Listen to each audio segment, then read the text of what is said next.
在咧上大条来看，彰化县目前是全台湾唯一无火葬场的县市。县府正公布讲要甲火葬场起伫咧红馆，隔壁二林煞正正就徛伫咧红尾。这期火警是专案报告，村民嘛做自救回来တင်情。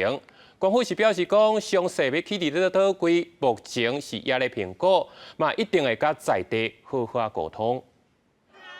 20抱怨，20抱怨，我们不要火葬场，我们不要火葬场。几啊百位民众提布条、野旗仔，伫彰化县议会甲县府တင်情，反对伫彰化红苑起火葬场。彰化是全台湾唯一无火葬场的县市，县府进前公布要伫红苑一大公墓边啊，一块9.5公顷的殡葬用地起火葬场，引起附近民众不满。第三专利。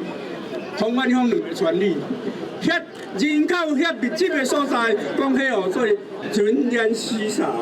喜乐保院、二林院区跟万和院区，打刚爱叫狗的身障重度身障者有差不多将近300位。我们这些的身障者，他们的身心比较敏感，他们的免疫力也会比较弱，所以这些空屋或者是声音会造成我们在 照护上的难度。自救会表示，二林是农渔业重镇，就惊火葬场产生污染，影响农渔民讨产。而且火葬场1公里内大约住7000外人，有国校啊、安养中心、保育院，拢是健康的敏感族群，要求县府爱贴案。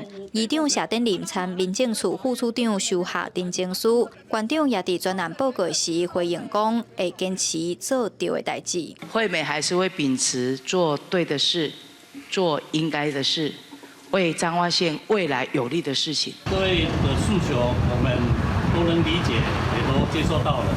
在11月，我们会举办说明会，到地方跟大家好好的说明。 县府指出，县内当年有正100位往生者，彰化确实需要火葬场。居民烦恼的空气污染、噪音、交通这寡问题，随后县府会举办相关的说明会，好好参地方民众沟通。但是自救会表示，除非贴案，若无会反对到底。记者杨淑晴彰化报道。